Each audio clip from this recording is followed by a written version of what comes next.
If I had asked for something already and I had to go back and ask for it, it was the second or third time. I would generally go the puppy dog eyes route and just like look worn down and look terrible and just be like, hey, I'm really, I'm exhausted. I was just trying to get this stuff done. Would you mind sending it over so I can go home a little bit earlier tonight? And that pity approach worked every time. It was beautiful. So if you're an auditor, if someone's not getting your stuff, instead of getting mad about it and trying to like get angry about them and make them do it, just be pathetic and they'll help you out.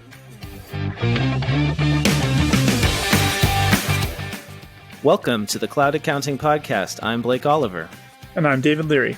And I'm Mike Whitmire, co-founder and CEO of FloQast. Mike, thanks so much for joining us. Really excited to have you here. David, I don't know, have you ever met Mike at any of these conferences we've been at? I don't think so. I think maybe when we went to Sages Intact, I think the FloQast team was there, but I don't know if he was there or maybe he was and you pointed at him from far away. Yeah, that conference has gotten wild for FloQast and for me as well. So wouldn't be too shocked if I was just running around. So David, Mike is the CEO at FloQast, a developer of close management software, where I had the privilege of working for a couple of years before my current gig. And he started his career as an auditor at Ernst & Young, made it to senior, and then left to join Cornerstone On Demand a year before they IPO'd. So went through that whole IPO process as an in-house accountant, and then spent, I think it was 3 years there, Mike, and then you went off to start FloQast. Is that right? Yep. Yeah, just about 3 years. I want to learn more about that, talk about that. But first, given everything that's going on, how's it going? How are you doing? Doing well. Yeah. It's for those of you listening in the future, we are currently quarantined as a result of COVID-19. I think we're 6 weeks into this quarantine now. Time's kind of like blurring together. It's getting tough, but yeah, it's been, really nice. Obviously with all the tools we have available to us now, the transition for the company working from home wasn't the craziest thing in the world. I think the bigger one is, obviously you look across what's going on in the world, and the economic impact is top of mind for me running the business. And then also like the impact this is having on people just emotionally and mentally. You can tell it's kind of starting to catch up to people. And in a lot of the conversations I've been having, that's been a pretty top of mind item right now. But, fortunately for us, we haven't had to make drastic decisions like do big layoffs or anything like that. We were lucky enough to have closed our Series C round of about $40 million just 2 months before all of this started kind of falling apart. So I feel really fortunate that we're in a position where we don't have to do, aggressive layoffs or anything like that, like a lot of other companies are looking at. Yeah. How is that going, transitioning to remote? Because I recall when I was working at FloQast, everybody was in the office together in LA, which was really nice in a lot of ways. Yeah, like the founders and I were big proponents of being in the office. I think just first and foremost, we just enjoy it. We enjoy being around the people, and we do see the benefits of being near each other. But I think because of the type of company we are, we're a SaaS company. We're very open to technology. We have purchased a ton of software over the years. We're almost like ready to go to work from home. So from a tech perspective, there really was no transition. We just flipped the switch, and everyone was able to still do their job. I think the bigger one was adjusting culturally. It's very different. And I think the group that I was most concerned about when we were making this shift was our sales team. We have an inside sales organization, and that's a tough job. And when you're doing it all day, it can become a grind. And you really fuel off of your team to keep that energy up. And I was concerned that would fall apart when people started working from home. And it's been our VP of sales, Jill Cooper. She has a ton of experience managing remote sales teams. So this is very, very kind of par for the course for her. And so she has a bunch of little things she does to keep people energized and engaged. And it's been working out really well so far. It's actually like the highest activity we've ever had in sales. We're still booking demos, closing business. So things are going well. I'm curious, you talk to a lot of accounting teams, a lot of controllers, given what FloQast does. Like, how are the accounting teams handling things? It definitely depends on the type of business and how open your company had been to cloud-based technology before this. So we, as you know, we've signed a lot of like high tech companies and people who are in the SaaS space or are in the software space, and so they inherently have used a lot of cloud-based applications, and so the transition wasn't too hard for them. It's more so dealing with some of the challenges that I had laid out there, just like the motivation and the kind of emotional toll that this can take on people.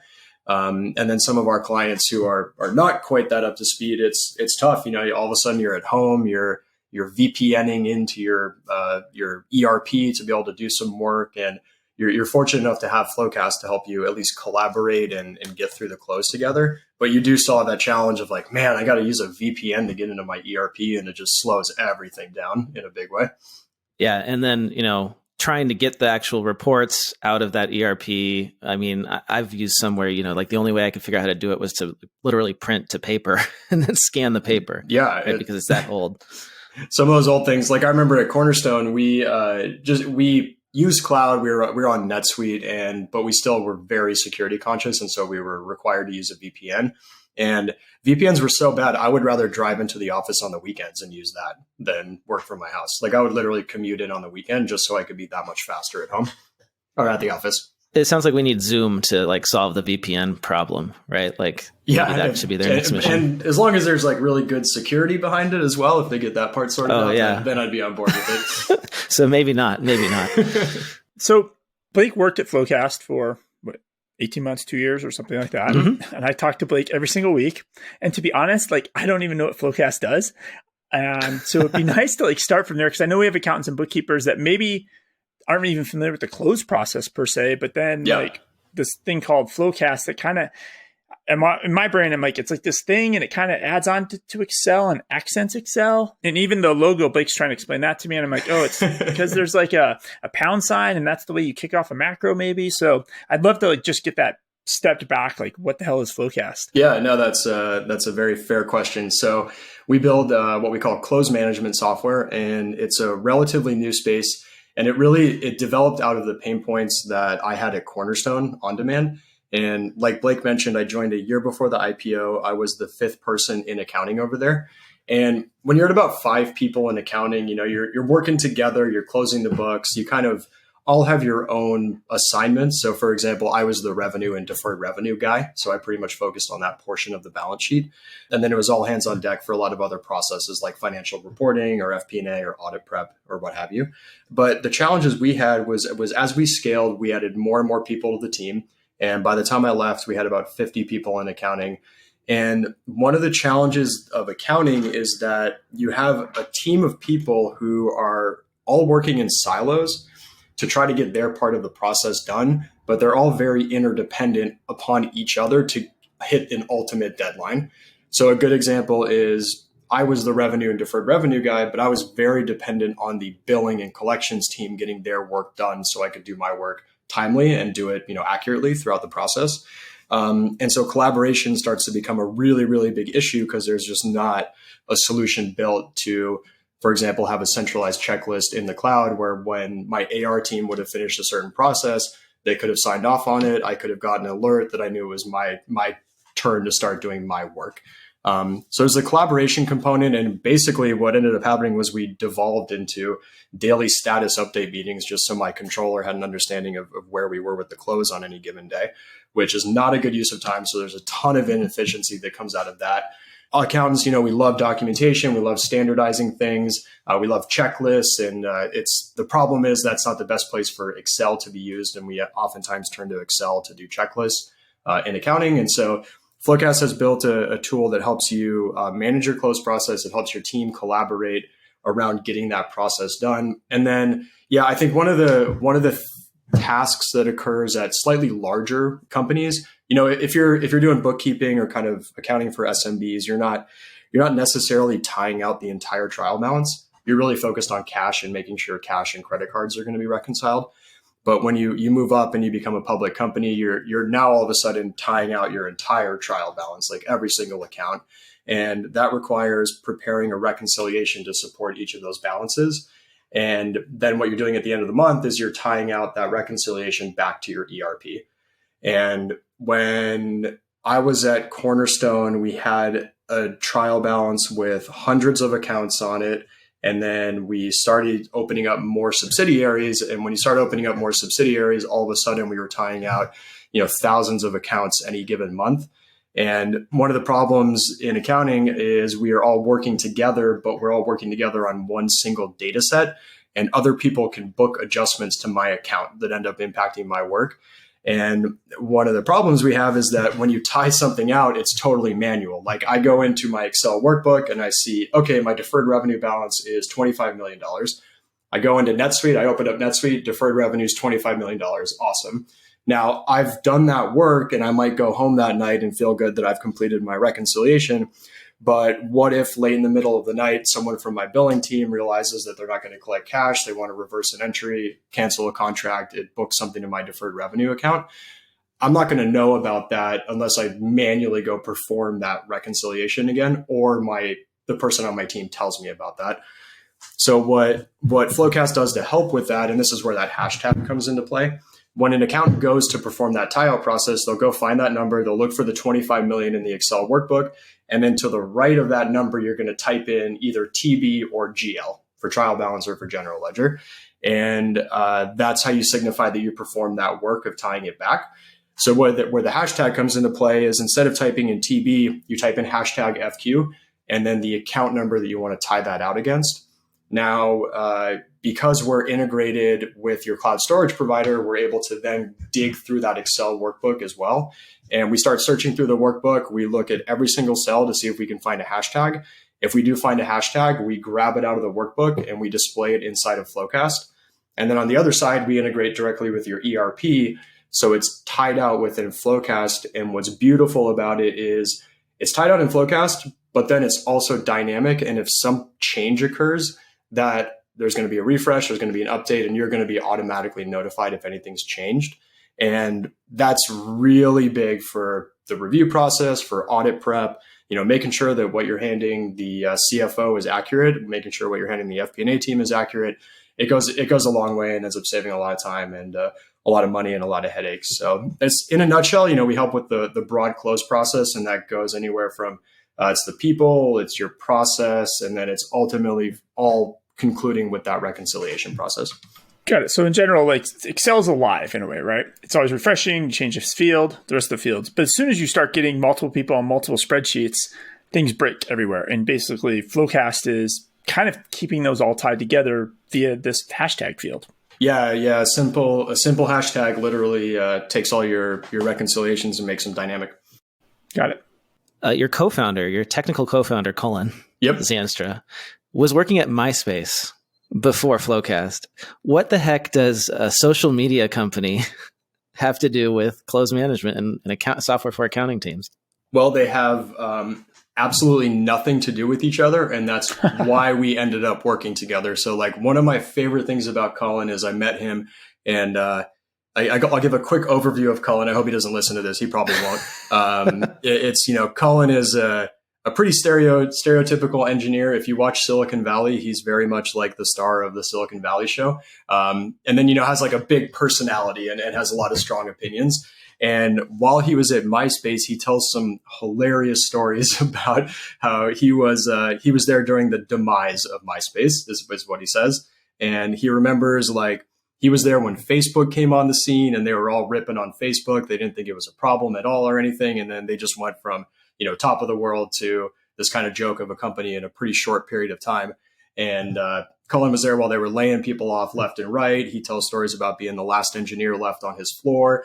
He went to his boss. He begged them to lay him off so he could get a severance and go start his own company. And when I met him, I asked him a very similar question, like, all right, dude, you're coming out of MySpace. Why do you want to build accounting software? Like, what is that all about? He's like, I just want to build something that people are going to pay me for. I don't want anything to do with consumer ever again. It can just turn, it can all blow up overnight. And I want something where I build something, people appreciate it, they pay us money for it, and we sign another person and they pay us more money for it. I was like, holy crap, that is beautiful. You might be one of the few engineers in LA who think that way.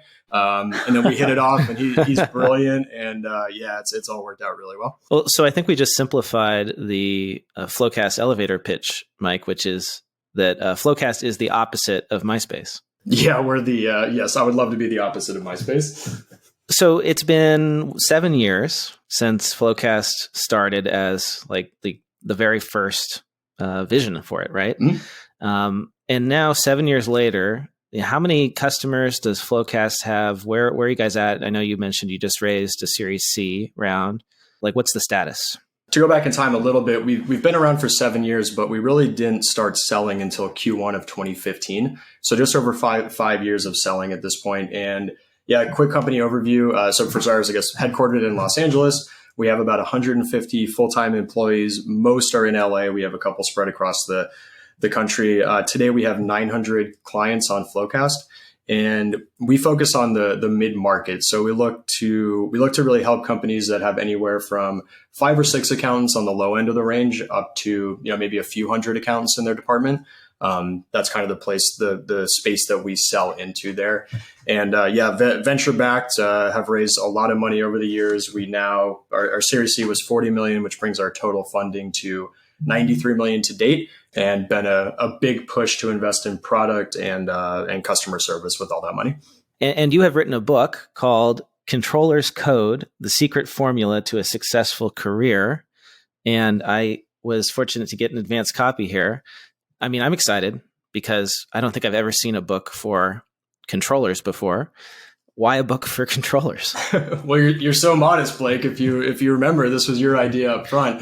I mean, that's it. You came to me, and I think it was on the heels of us trying to, provide some career advice for people, and really thinking about, well, what's something that's interesting to accountants is advice on how to move up in their career, and really be as impactful as possible. And when we were starting to discuss that, it got me like super excited, and I thought that was a great idea. I want to help people have successful careers. And so that was the genesis behind all of it. And so, I have to thank you for the idea, and really, really appreciate it. One of the first things that in the book is the story you tell about walking into the Lionsgate building for the first time. This is when you were an auditor at Ernst & Young? Yeah, this is, and Lionsgate was my first engagement, and I had been warned about how horrible of a client they were all during the training. The first 2 weeks you get there, you go through training, and you hear about who all the worst clients are, and Lionsgate got brought up repeatedly. And then, of course, I was assigned to it. And I'll never forget that first day, man. The office is structured very strangely, and you kind of get out of the elevator, and then there's this door with no windows. And you open the door with no windows, and all of a sudden you're met with these like rows and rows of filing cabinets that are just full of documents.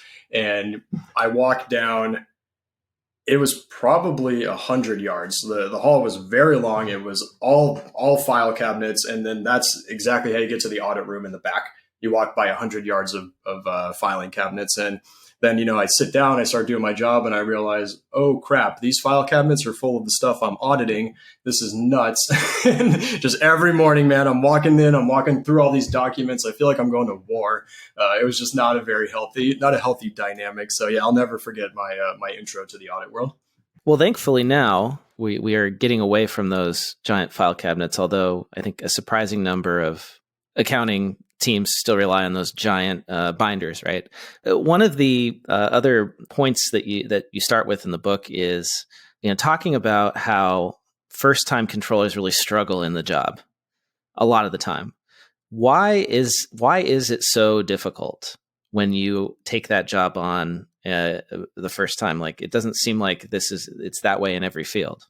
Yeah, the controller job, if you think about it, it's really hard. And I don't know if it's given enough credit for how difficult it is.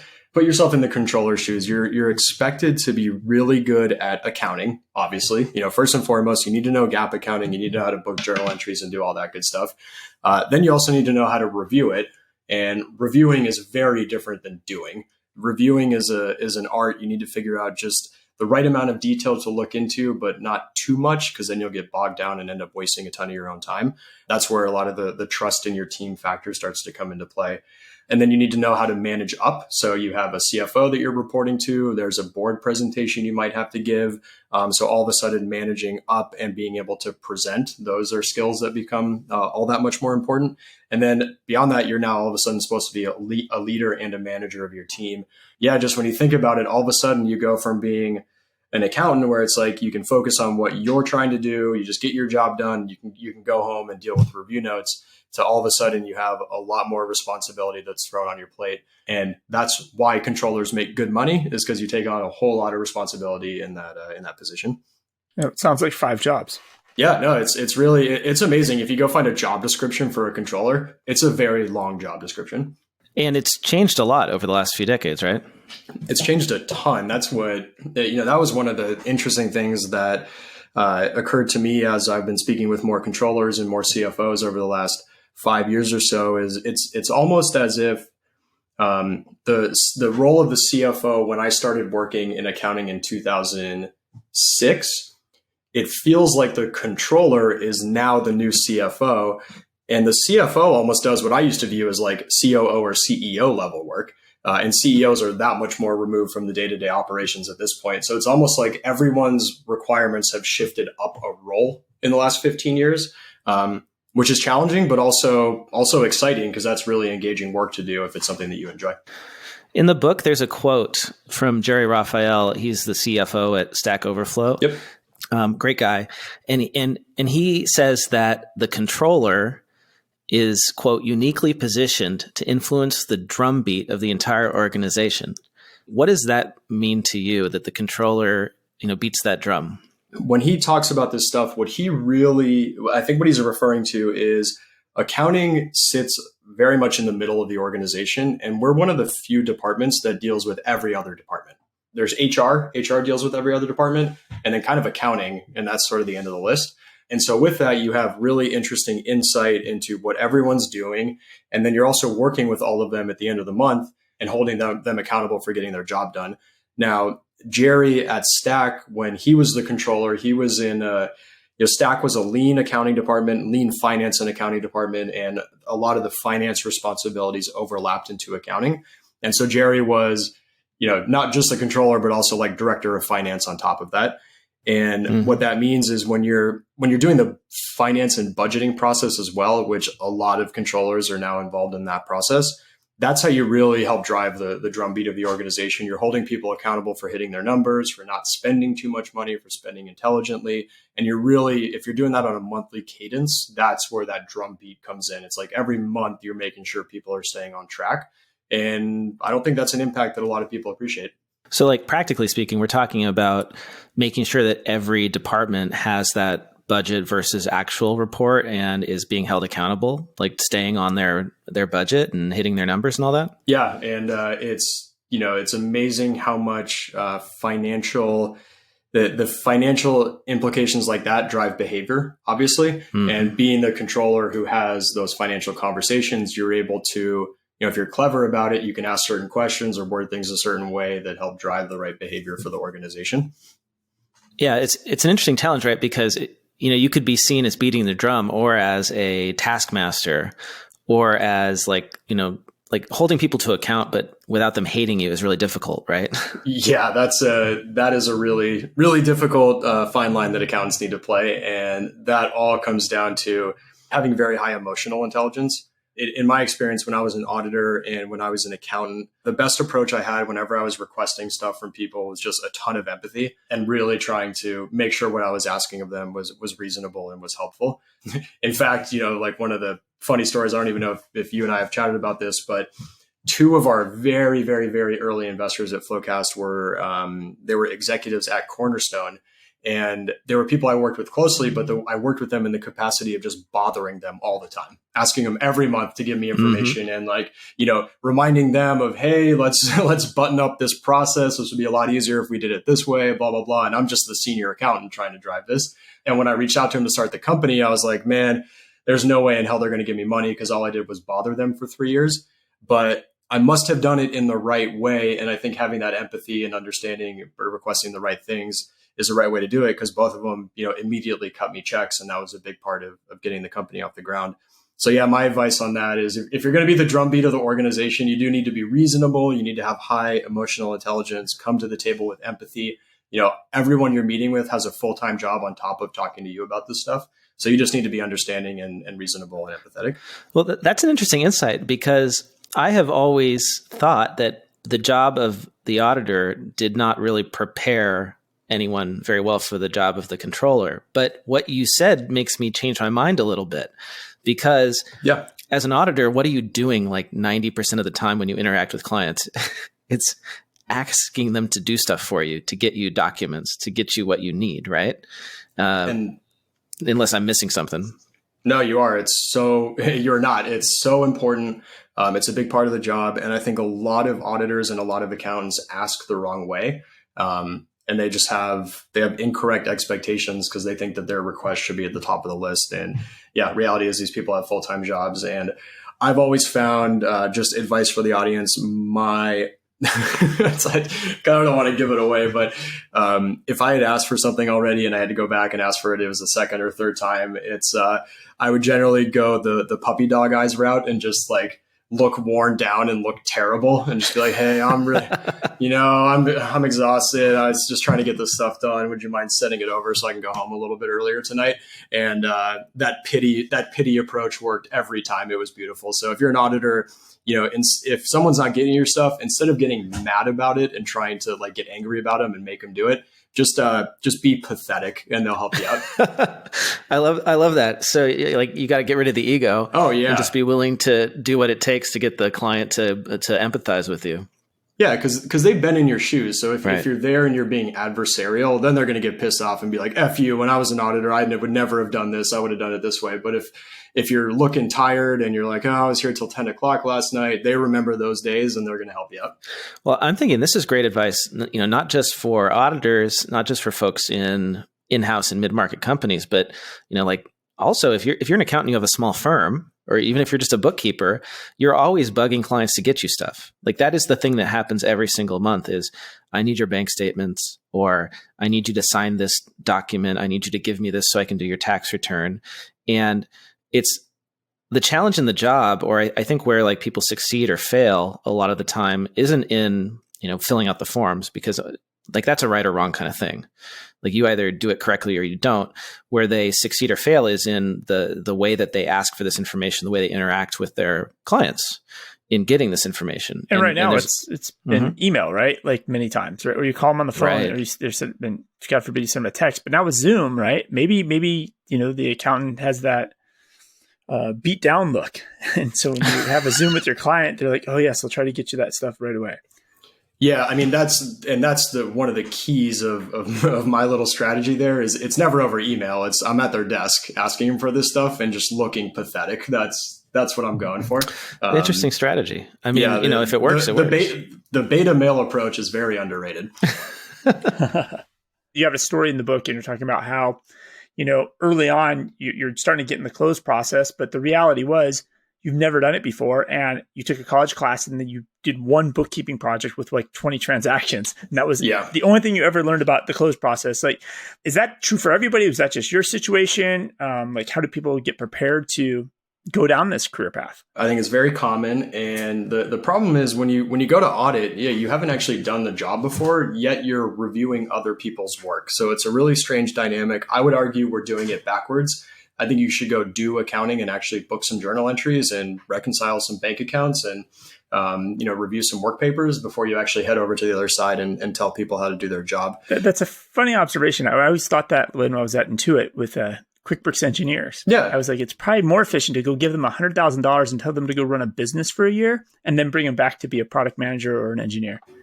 Yeah, no, that is spot on. Like, go figure it out. And if you force people into figure out accounting, oftentimes they can get pretty decent at it. But yeah, not having done the job before makes auditing a really weird dynamic. And I certainly don't think I was the anomaly when I moved over and was like, oh crap, this is a lot more complicated than I had given it credit for. And I think that's another thing is when you're an auditor, I'm, 22 or 23 years old. And it's like, I just asked you for this document. Why is it so hard to send me this document? Like, what else are you doing? You have one job. And the reality is when you're on the other side of the table, you're like, oh, okay, you're dealing with a lot of stuff. You have a lot of other things going on. And accounting systems and structures and processes and ERPs and all that stuff are just not quite as fluid as you would like to think at a lot of companies. And so there's a lot of manual, tedious work that ends up wasting time. So we talked about this a little bit already, that controllers are stepping up to take on more of the CFO role. That's because CFOs are having to step up and take on more of what the CEOs were doing. That is requiring the controller to, be more forward-looking, which is traditionally the CFO job, or at least historically. So how can controllers be more forward-looking when, the close is kind of what they've always been doing, and they, I know, having done it myself in a small way for small businesses, like it takes the whole first 2 weeks of my month. Yeah. And that's where, the bottom line is to be able to do that, you need to be able to create time for yourself. And that's a lot of what we're trying to dig at is, in the book, discuss how do you free yourself up to be able to do that kind of stuff? Because that's the challenge is all the old expectations are still there. Like, yeah, you got to close the books. You need to get that stuff done. You need to be audit ready. You need to get financials out. But then there are these other expectations as well, but still the same number of hours in the day. So it's about figuring out, what can I do to empower my team, to allow them to do more of this work and take it up, put it on their plate so that I have the time to free up and focus on forward-looking things. And forward-looking things isn't necessarily just numbers. It's picking your head up. And if you have more time to pick your head up and look around your department or your company, you might identify some weak spots or some inefficiencies and maybe be able to help improve with some processes, help get stuff done faster. There are a lot of opportunities that controllers have to help beyond just finance and accounting. For some of those reasons we had mentioned when we were talking about Jerry being the drumbeat of Stack Overflow there. So you just got to create the time for yourself and then use some of that time to educate yourself and pick up a lot of these different skills and then have that time still to deploy them later. So what sort of technology are controllers using to make time? FloQast. I won't plug it too much, but they're all, it's really a cool time in the accounting technology space because there are just so many options out there for saving you time.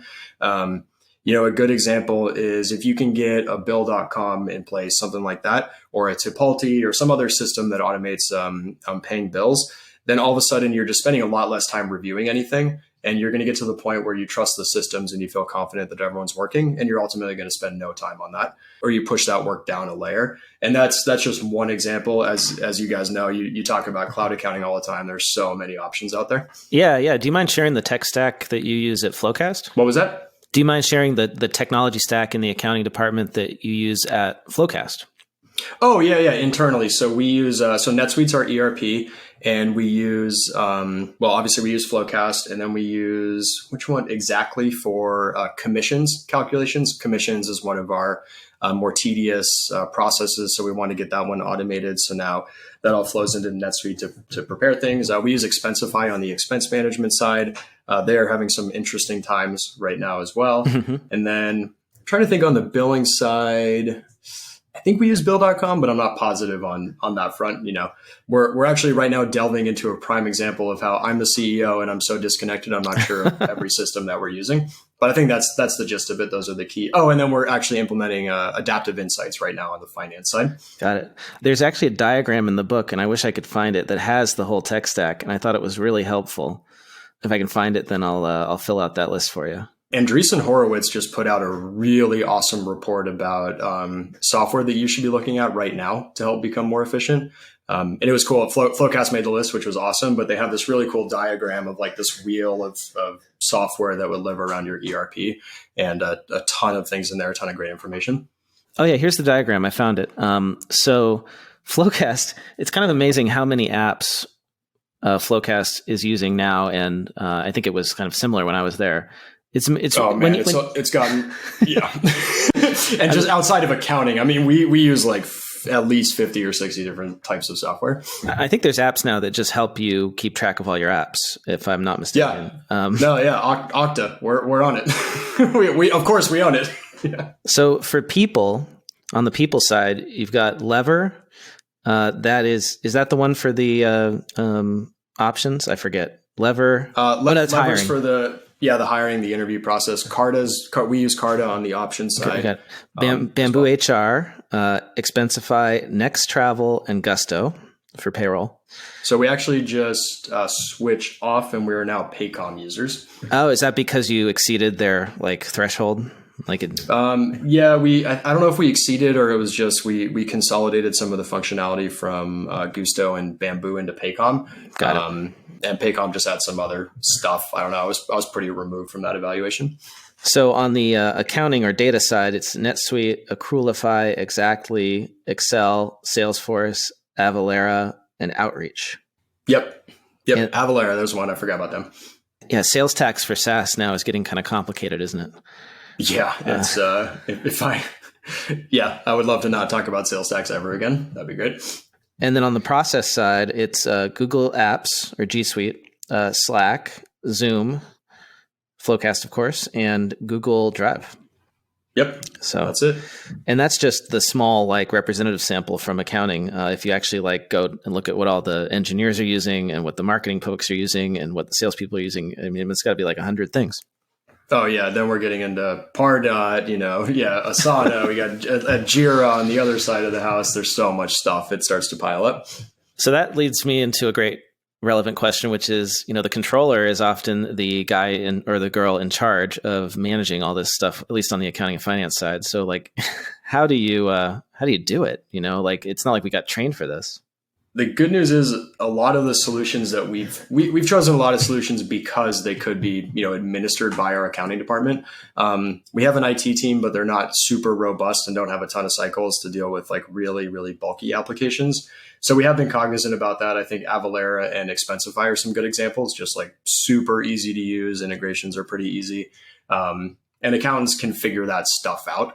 Like I think accountants' abilities to figure out how systems work together and how to actually make them do that is very much underrated. Excel, if you think about it, Microsoft Excel is just light programming. Like it's a foundational light version of programming. And those skills, believe it or not, I think transition over pretty well to helping with systems and integrations and all that good stuff. And that's what even small business bookkeepers are really doing, right? They're doing less and less bookkeeping, and they're just connecting pipes and apps. And you're right. In a way, it's like they're kind of being a programmer. Yeah, like I remember when we started the company and I was doing all this stuff. I got sick of whenever we closed a new deal, I didn't want to enter the invoice into Xero. We were using Xero and then a CRM called Close.io at the time. So I fired up, Zapier. I'm not even exactly sure how you pronounce it, but I fired up a Zap. I was able to connect Xero to Close.io, and every time we would close an opportunity in our CRM, it would pump and create an invoice, and that would be automated in Xero. And I felt very good. And I was just a lowly accountant writing these integrations. That's a beautiful thing. And you'll never forget how to pronounce it. I learned this from Heather Slatterly. Zapier makes you happier. Oh, yep. I will never forget now. That's good. I need something like that for FloQast, so no one calls it FloQast anymore. Oh, that was the bane of my existence on the marketing team. Was when I heard somebody say that, especially somebody who was like new to the company, right? Got to correct them very quickly. Oh man, as you can tell, I've learned to laugh it off. Yeah. So Mike, when you adopt these apps and technology solutions, like what drives that? Is it the IT department coming in, like, whoever manages the contract and like, hey, this app's raising the prices, we need to go find a different solution? Is it internal members of your team that are just trying to make their own job more efficient? They're coming up the ladder to you. Is it like your senior staff and senior managers that are out there actively looking for solutions to add on? Like how do you build out that app stack? So we've been very, open and encouraging of adopting software. That's how we've ended up in the position of having so many applications. And I don't say that as a bad thing necessarily. I mean, I think it's kind of comical how many we have, but they're very important for running an efficient company. So it comes from all different angles. It's, we might have a business development rep say that something might be a good option. We might have something come from my VP of sales. So we listen to anyone who has an idea on this, and, people are just up on this stuff and they hear about it. And then they'll bring it to the table and we'll assess it. And then you just look, is it going to deliver more value than it costs? And if so, and we're going to use it, then I usually give it a thumbs up. And we definitely do. We review things on renewal, and you got to be pretty cutthroat about, hey, am I getting value from this or not? And you need to move on from applications that you're not getting value from. So stepping back and going back to the big picture, what is the job of accountants going to look like? Let's say we get out of this COVID-19 coronavirus situation that we're in here, right? Things kind of get back to normal eventually. We don't know how long it's going to take, but they will get back to normal, whether that takes 6 months or a year or more. Beyond that, right? Like, what is the job of accounting going to look like in 20 years, Mike, given how much it's changed in the last 20? I'm of the opinion it's gonna merge with IT over time. It's sort of in the way, accountants have merged with finance over the last 10 years or so, and they're starting to overlap a lot more with that group. I think there's going to be a lot more overlap with IT, and particularly within the mid-market, the area that we sell into. That's going to be out of necessity. A lot of companies are like FloQast. We don't have a ton of IT resources to dedicate to every application, to administering applications, to getting them set up. And so the way I view things playing out is accounting systems, they sit at the heart of a lot of what a business does. And accountants are going to be able to be the ones who are implementing these systems and administering them on the back end as well, and structuring everything such that it makes sense within accounting. And we're starting to see that shift. You look up, if you pick your head up, you see a lot of accountants who have turned into ERP consultants or perhaps, NetSuite system administrators at this point. So I think those people are pretty early on the trend, because that's the future of accounting is going to require a deep understanding of accounting still. So GAAP knowledge and debits, credits, all that good stuff, but also an understanding of systems and integration points and how to make everything work well for your department. So it's more of a merging with IT skills is my view on the future here. All right. So if you're in enterprise sales, don't wine and dine the CEO, don't wine and dine the chief technology officer, go start wining and dining the accountants, because they're ultimately making the call on the technology that's adopted at a company. That's the really interesting debate that's being had right now. Is there are some companies out there like a ServiceNow, for example. ServiceNow sells ticketing and workflow software to the CIO, the office of the CIO, and it's very upmarket, Fortune 500 companies. And they're of the opinion that the CIO should tell everyone what software they're going to be using. But then when you talk to the CFO, they are not of that opinion. They want to be able to pick their own applications and approve budget and all that good stuff. So that's going to be a battle occurring over the coming years here. I'm really curious to see how it's going to play out. But my guess is the CFO is probably going to win in that situation. And yeah, they'll be making the decisions around their own systems at the very least. Power to the people, man. Like, I don't want a CIO telling me what apps to use. Yeah, no, I mean, it's like, because I'm not going to go tell marketing what app to use. You guys choose whatever apps you want. But, Yep. I'm going to do the analysis of Intact versus NetSuite versus Oracle versus SAP. And I want to make the decision for what's best for me, because I'm going to actually be working in it. Okay, last question, Mike, before we let you go. A couple months ago, we were all talking about the talent crunch and how there aren't enough accountants to go around. And now we're looking at, 20% unemployment or something like that. Now, I know that is a national figure and may not represent accounting, but we have seen layoffs. We have seen some firms do, 5 to 10% layoffs or maybe more. What do you think is going to go on with the talent crunch now? Like, is this going to trigger something where we do more with fewer people, or are things going to go back to normal? Is this a blip? Like how does coronavirus and this whole remote work thing impact that in your mind?